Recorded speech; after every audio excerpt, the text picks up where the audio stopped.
Que le Dieu de l'espérance vous donne en plénitude la paix dans la foi et que le Seigneur soit toujours avec vous. Chers membres de la famille éplorée et membres de la famille politique à laquelle appartenait Éric, amis et proches de la famille, sœurs et frères, nous sommes rassemblés en Église ce matin pour rendre un dernier hommage à notre frère Éric qui vient de quitter ce monde. Au début de cette célébration, tournons-nous vers le Christ avec confiance pour implorer son pardon, sa miséricorde et sa grâce, pour le repos de l'âme de Éric et pour la consolation de tous les membres de la famille éplorée. Je confesse à Dieu puissant, je reconnais devant mes frères que j'ai péché en pensée, en parole, par action et par omission. Oui, j'ai vraiment péché. C'est pourquoi je supplie la Vierge Marie, les anges et tous les saints, et vous aussi, mes frères, de prier pour moi, le Seigneur notre Dieu. Que Dieu Tout-Puissant nous fasse miséricorde, qu'il nous pardonne nos péchés et nous conduise à la vie éternelle.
Prions le Seigneur.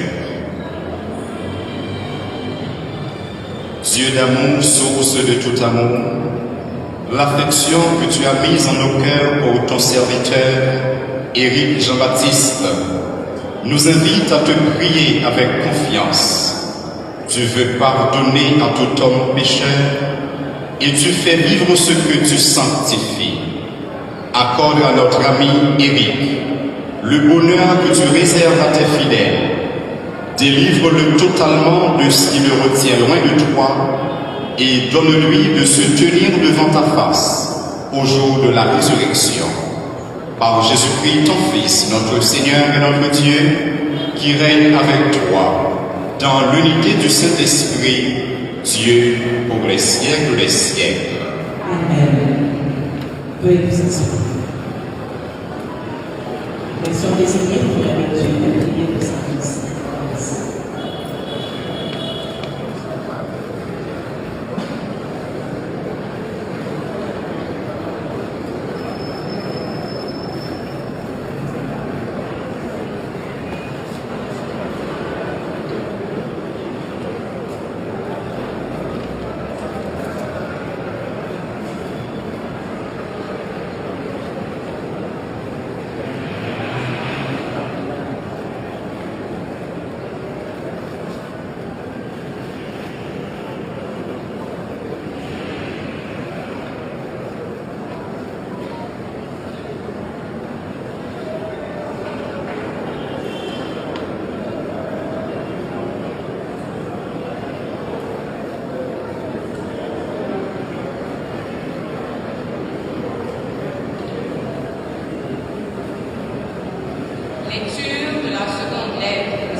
En effet, nous cheminons dans la foi.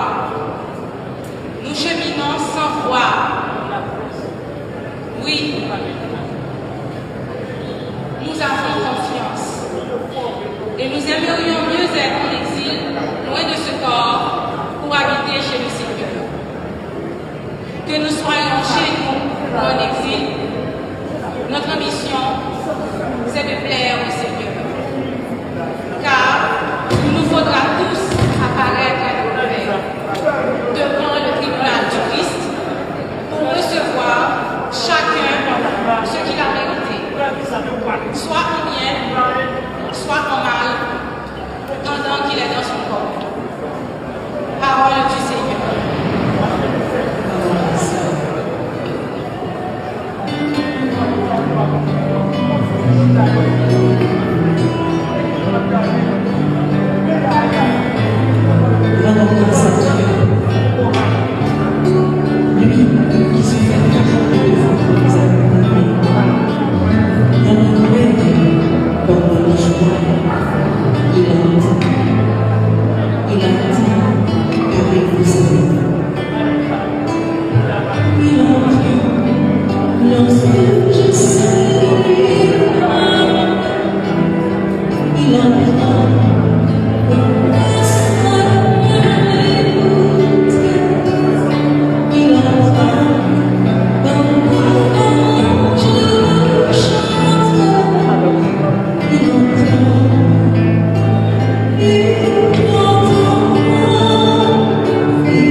soit avec vous.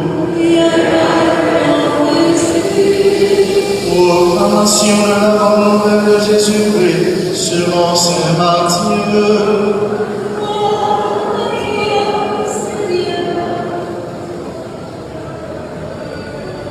Chapitre 25, verset 31 au verset 46. Jésus parlait à ses disciples de sa venue, quand le Fils de l'homme viendra dans sa gloire, et tous les anges avec lui. Alors il siégera sur son trône de gloire. Toutes les nations seront rassemblées devant lui. Il séparera les hommes les uns des autres, comme le berger sépare les brebis des chèvres. Il placera les brebis à sa droite et les chèvres à sa gauche.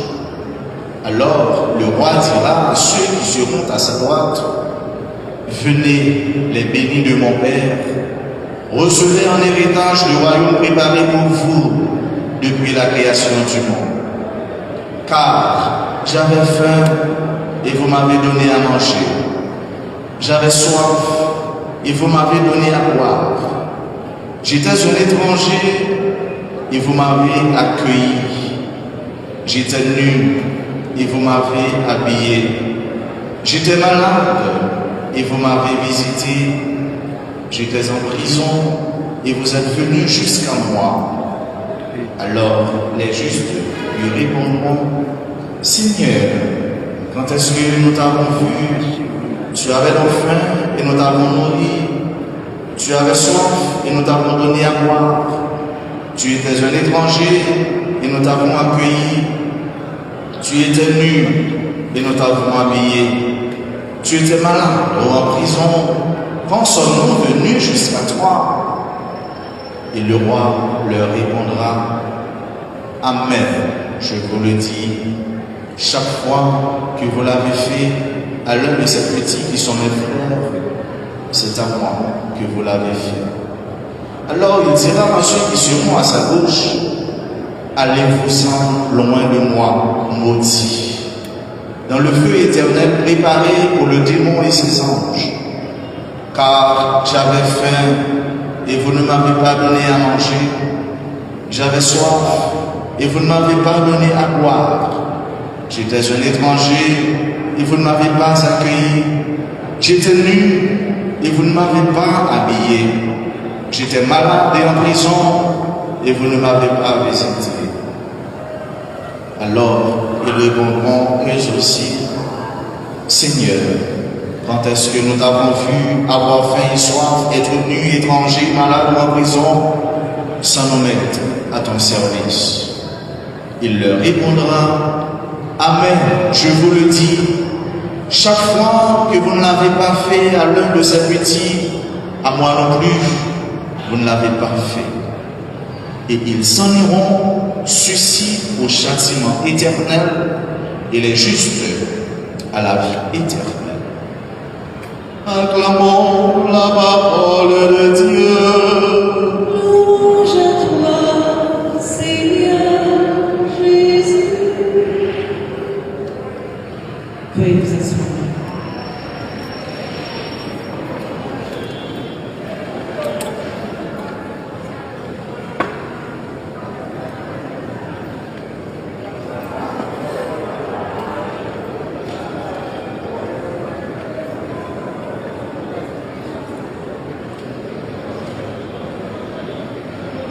Chers membres de la famille éplorée et membres de la famille politique à laquelle appartenait Éric, amis et proches de la famille Jean-Baptiste, sœurs et frères, en cette triste circonstance, venus de partout et d'ailleurs, nous sommes rassemblés pour remercier le Seigneur pour la vie qu'il a donnée à notre frère Éric Jean-Baptiste, qui vient de quitter ce monde de manière tragique.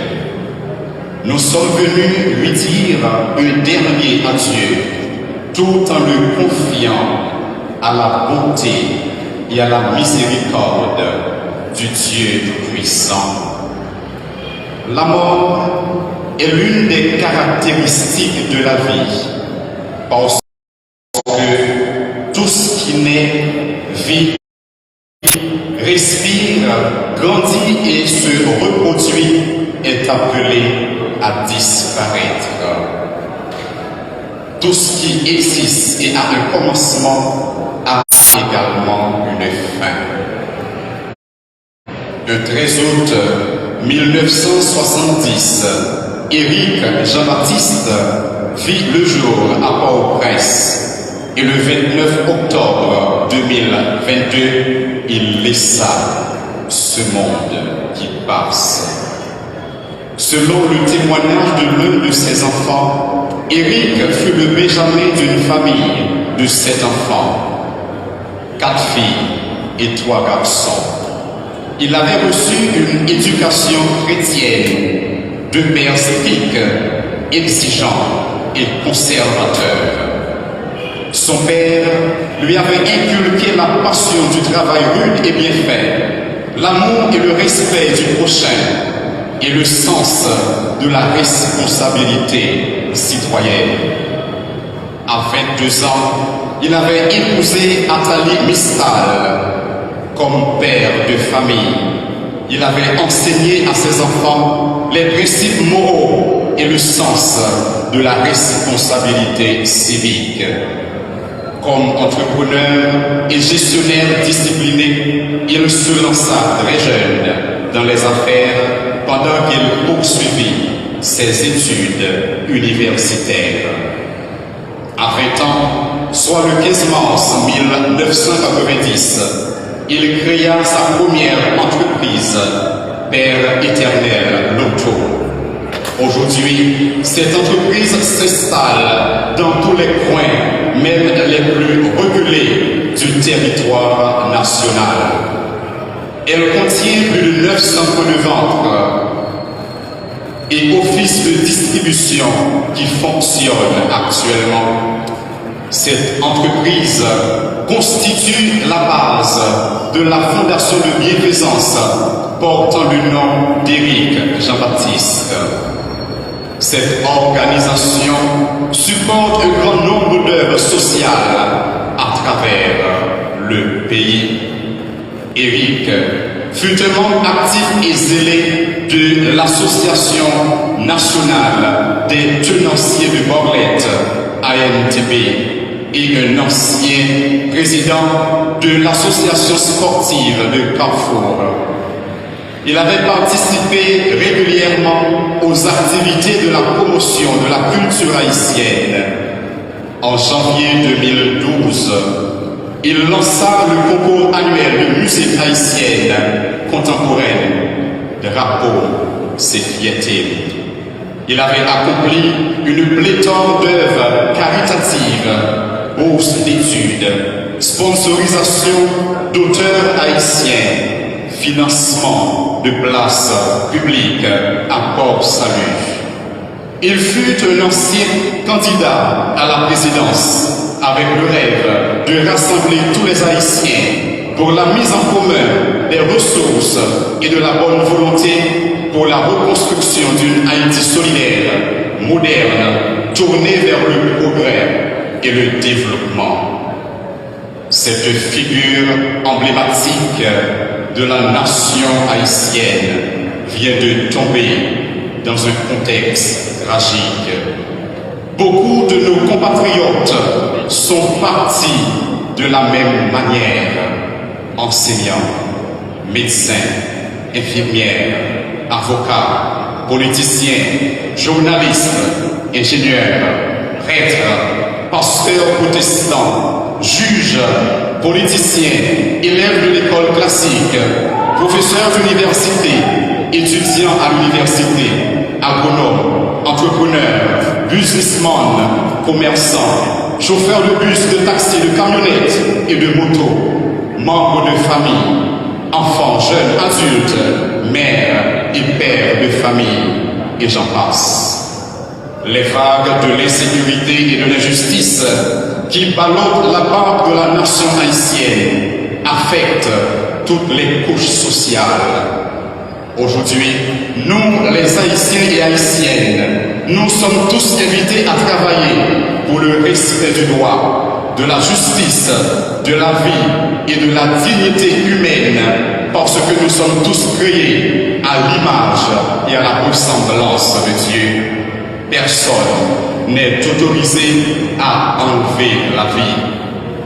Comme Haïtiens et Haïtiennes, nous avons tous le devoir et la responsabilité de travailler pour une nouvelle Haïti.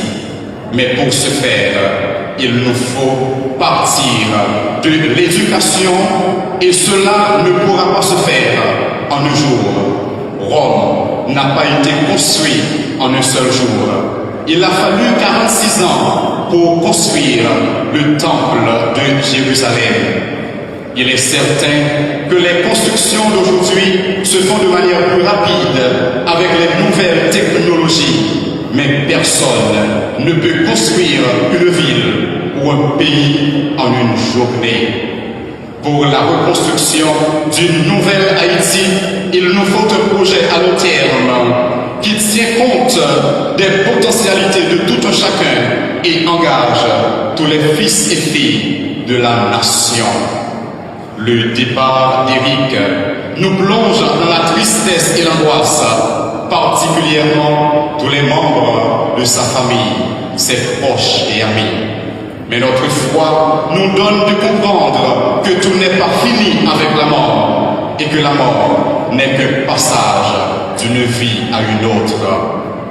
La première lecture du jour nous dit qu'il nous faudra tous apparaître à découvert devant le tribunal du Christ pour que chacun reçoive ce qu'il a mérité, soit en bien, soit en mal, pendant qu'il était dans son corps. Le tribunal de Dieu ne fonctionne pas à la manière du tribunal des hommes. Chacun sera jugé selon ses œuvres avec honnêteté et équité. Et je crois que le tribunal des hommes, nous aurons tous à nous présenter à découvert devant le tribunal de Dieu pour recevoir notre récompense. Voilà pourquoi nous sommes tous invités à accomplir des œuvres de miséricorde afin que le Seigneur puisse, au soir de notre vie terrestre, manifester sa compassion et sa miséricorde à notre égard. Aujourd'hui, Éric est parti les mains vides, mais nous avons l'assurance qu'il est parti avec l'amour qu'il portait dans son cœur pour sa famille, ses proches, ses amis et compatriotes. Il est parti avec les œuvres de miséricorde qu'il avait accomplies durant ses œuvres, durant sa vie terrestre. Dans le texte évangélique que nous venons de proclamer en cette circonstance, Jésus déclare: « J'avais faim et vous m'avez donné à manger. J'avais soif et vous m'avez donné à boire. J'étais un étranger et vous m'avez accueilli. J'étais nu et vous m'avez habillé. J'étais malade et vous m'avez visité. J'étais en prison et vous êtes venus jusqu'à moi. » À la fin de l'évangile, Jésus continue pour dire: « Amen, je vous le dis, chaque fois que vous l'avez fait à l'un de ces petits qui sont mes frères, c'est à moi que vous l'avez fait. Chaque fois que vous ne l'avez pas fait à l'un de ces petits, à moi non plus, vous ne l'avez pas fait. » Dieu seul peut énumérer le nombre de personnes affamées et assoiffées auxquelles Éric avait donné à manger et à boire. Dieu seul sait le nombre de personnes nues, malades et étrangers que Éric avait habillées, visitées et accueillies. Effectivement, il avait accompli certaines œuvres de manière directe, mais en même temps, il avait donné des bourses d'études et des emplois qui ont permis aux gens d'assouvir la faim, d'apaiser la soif, de vêtir les autres et d'accueillir des étrangers. Ce sont aussi des œuvres de miséricorde qu'il avait accomplies de manière indirecte. Saint Jean de la Croix nous dit qu'au soir de notre vie, nous serons jugés sur l'amour.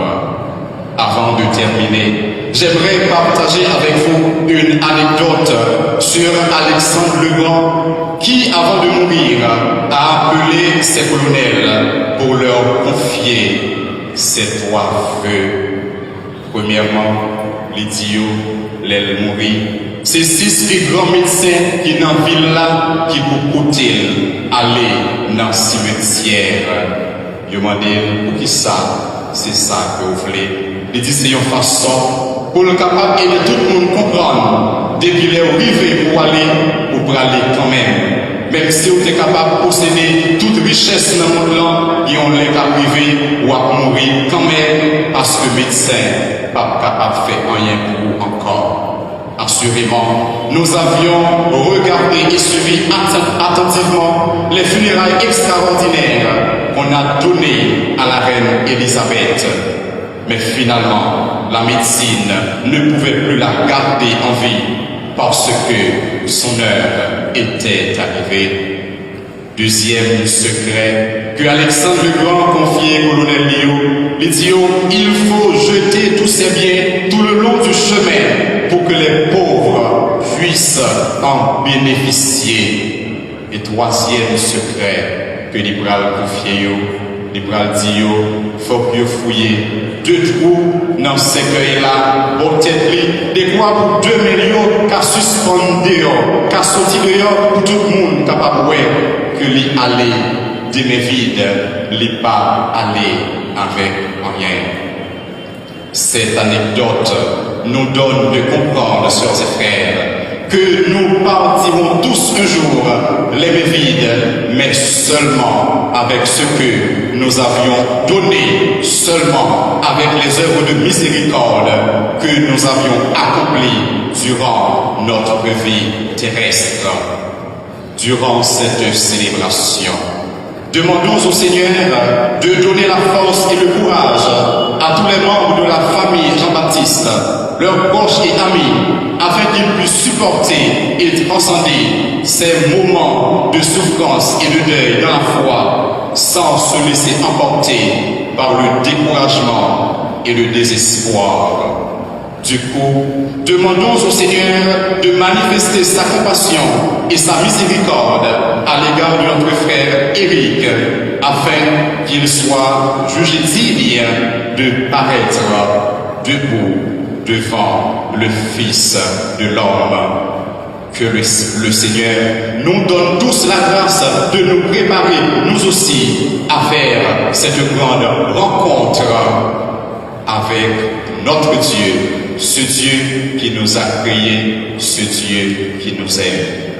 Que l'âme de notre frère Éric Jean-Baptiste repose en paix par la miséricorde de Dieu. Amen.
Sœurs et frères, prière de vous mettre debout.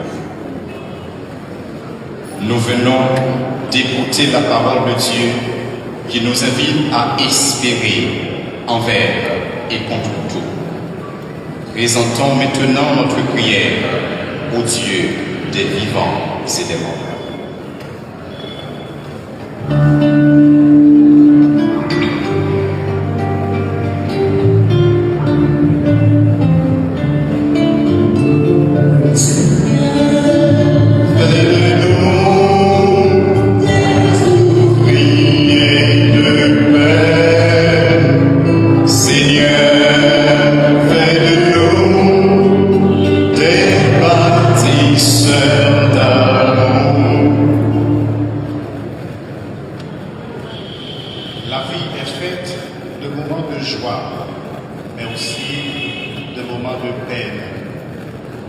mort, la souffrance, la maladie nous font parfois crier parce que nous n'en pouvons plus.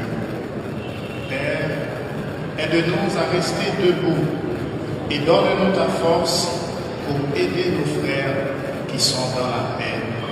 Nous t'en supplions. Seigneur, aide-nous, tes ouvriers de paix. Seigneur, fais de nous des bâtisseurs d'amour. Le rendez-vous avec la mort nous interroge tous sur le sens de notre vie. Fais-nous découvrir, Père, que seul l'amour ne passera jamais. Toi, notre Dieu de vie, nous t'en supplions. Seigneur, aide-nous, tes ouvriers de paix. Seigneur, fais de nous des bâtisseurs d'amour. Les larmes sur un visage manifestent la souffrance. Viens, Seigneur, viens consoler ceux qui pleurent. Viens donner ton amour à ceux qui essaient de les consoler dans ton suppliant. Seigneur, tes ouvriers de paix. Seigneur, fais de nous des bâtisseurs d'amour. Bien des hommes et des femmes savent qu'il n'y a pas d'amour sans souffrance. Amour des époux, amour des parents, amour de tous ceux qui sont tournés vers les autres. Aide-nous, Père, à aller jusqu'au bout de l'amour comme ton Fils Jésus qui nous a aimés jusqu'à mourir. Toi, le Dieu qui nous donne la vie, écoute-nous. Seigneur, aide-nous, tes ouvriers de paix. Seigneur, Aide-nous, tes bâtisseurs d'amour. prions le Seigneur. Seigneur d'éternité, tu es passé parmi nous en faisant le bien par Jésus ton Fils. Nous t'en prions, entends notre prière en ce jour. Donne force et courage à tous les membres de la famille Jean-Baptiste et à nous tous qui te demandons d'accueillir Éric Jean-Baptiste dans ta maison et de lui donner la joie de l'éternité. En toi, notre confiance aujourd'hui et pour les siècles des siècles. Amen. Veuillez vous asseoir.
Prions ensemble au moment d'offrir le sacrifice de toute l'Église. La gloire de Dieu et le sacrifice.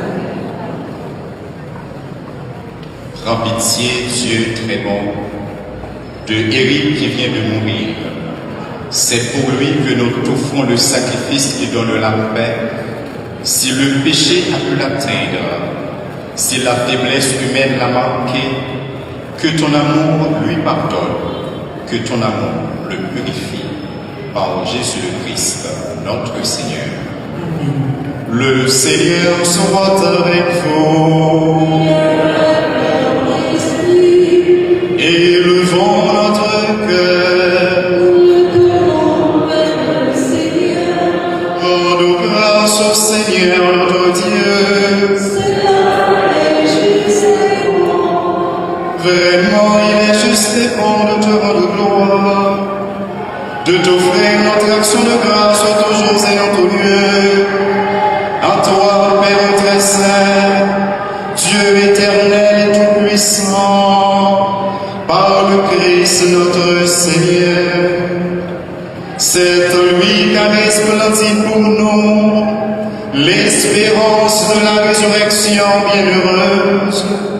Et si la loi de la mort nous afflige, la promesse de l'immortalité nous apporte la consolation.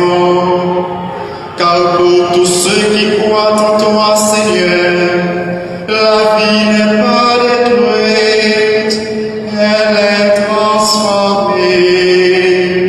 Et lorsque l'on fait leur séjour sur la terre, ils ont déjà une demeure éternelle dans les cieux.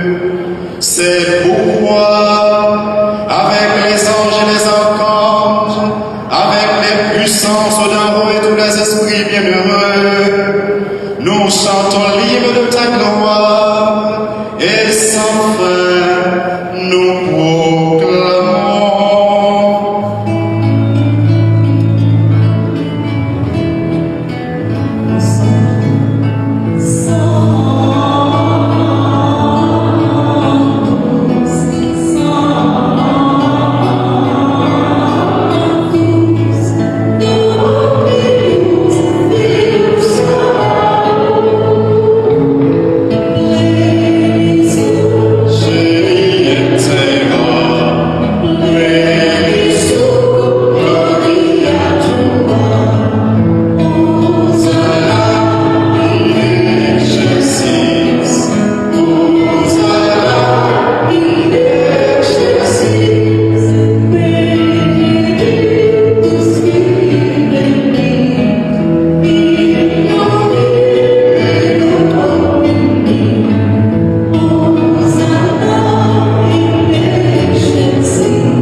Tu es vraiment saint, Dieu de l'univers, et toute la création proclame ta louange, car c'est toi qui donnes la vie, c'est toi qui sanctifies toutes choses. Par ton Fils Jésus-Christ notre Seigneur, avec la puissance de l'Esprit Saint, et tu ne cesses de rassembler ton peuple, afin qu'il te présente partout dans le monde une offrande pure. C'est pourquoi nous te supplions de consacrer toi-même les offrandes que nous apportons. Sanctifie-les par ton esprit pour qu'elles deviennent le corps et le sang de ton Fils, Jésus-Christ notre Seigneur, qui nous a dit de célébrer ce mystère. La nuit même où il fut livré, il prit le pain. En te rendant grâce, il le bénit, il le rompit et le donna à ses disciples en disant: prenez et mangez-en tous, ceci est mon corps livré pour vous.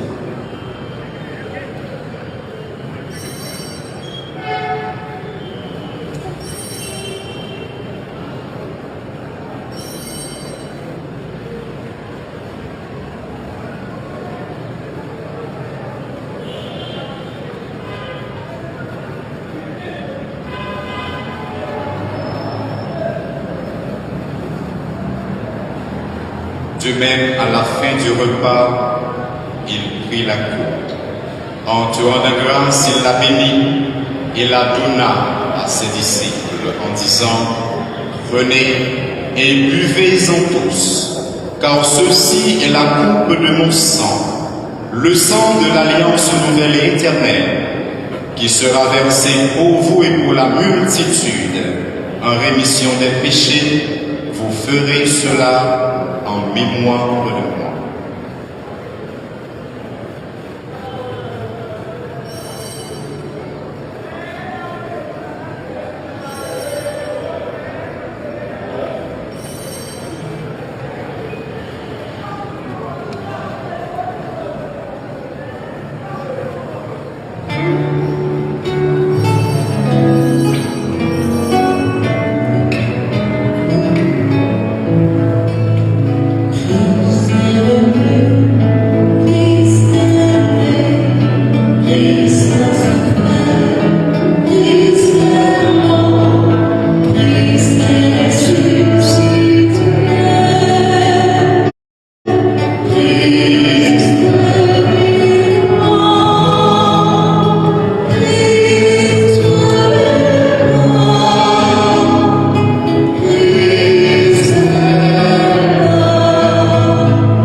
Faisant mémoire de ton Fils, de sa passion qui nous sauve, de sa glorieuse résurrection et de son ascension dans le ciel.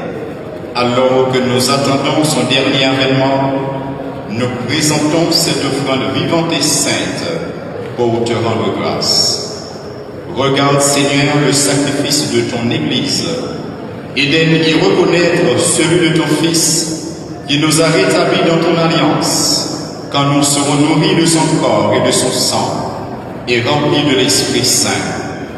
Accorde-nous d'être un seul corps et un seul esprit dans le Christ.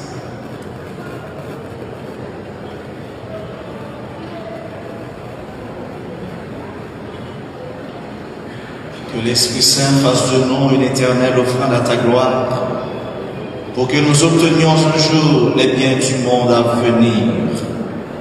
Auprès de la Vierge Marie, la bienheureuse Mère de Dieu, avec les apôtres, les martyrs et tous les saints qui ne cessent d'intercéder pour nous. Et maintenant, nous te supplions, Seigneur, par le sacrifice qui nous réconcilie avec toi, étends au monde entier le salut et la paix. Affermis la foi et la charité de ton Église au long de son chemin sur la terre. Veille sur ton serviteur, le pape François, et notre archevêque Max Laurent, l'ensemble des évêques, les prêtres, les diacres et tout le peuple des rachetés. Écoute les prières de ta famille assemblée devant toi. Écoute, Seigneur, les prières des membres de la famille Jean-Baptiste. Écoute la prière de tous les membres du parti politique auquel notre frère bien-aimé appartenait. Et ramène à toi, Père très aimant, tous tes enfants dispersés.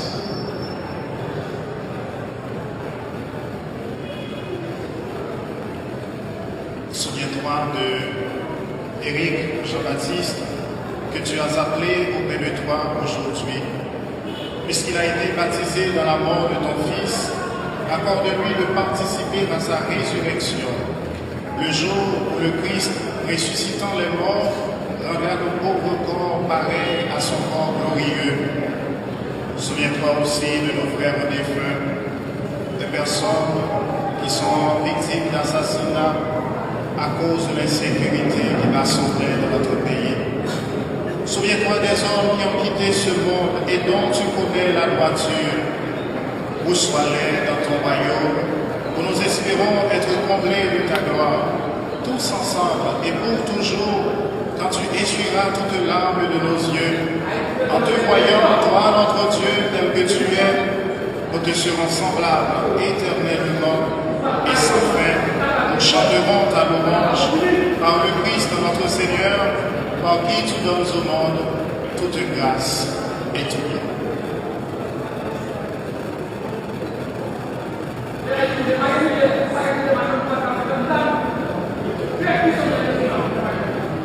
Par lui, avec lui et en lui, à toi, Dieu le Père Tout-Puissant, dans l'unité du Saint-Esprit, tout honneur et toute gloire, pour les siècles des siècles.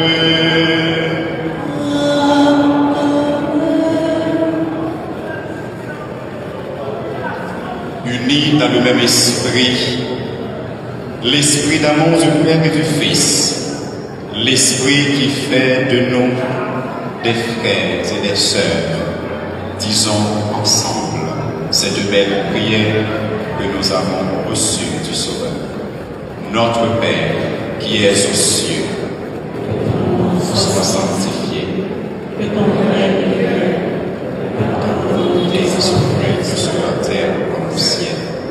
Donne-nous aujourd'hui notre pain de ce jour. Pardonne-nous nos offenses, comme nous pardonnons aussi à ceux qui nous ont offensés. et ne nous laisse pas entrer en tentation, mais délivre-nous du mal. Délivre-nous de tout mal, Seigneur, et donne la paix à notre temps. Par ta miséricorde, libère-nous du péché. Rassure-nous devant les épreuves en cette vie où nous espérons le bonheur que tu promets et l'avènement de Jésus-Christ, notre Sauveur. Car c'est à toi qu'appartient le règne, la puissance et la gloire pour les siècles des siècles. Amen. Seigneur Jésus, Christ, tu as dit à tes apôtres, je vous laisse la paix, je vous donne ma paix. Ne regarde pas nos péchés, mais la foi de ton Église. Pour que ta volonté s'accomplisse, donne-lui toujours cette paix et conduis-la vers l'unité parfaite, toi qui règnes pour les siècles des siècles.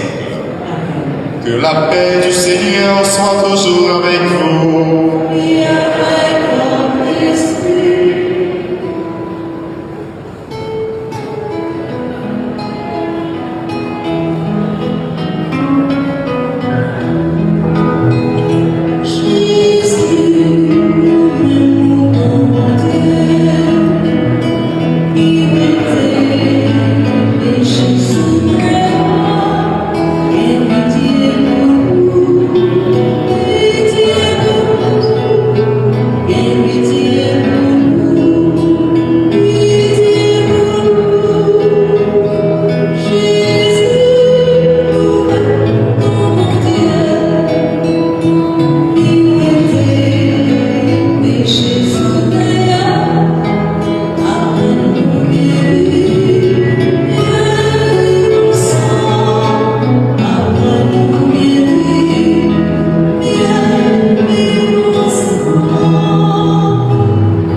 Heureux les invités au repas du Seigneur.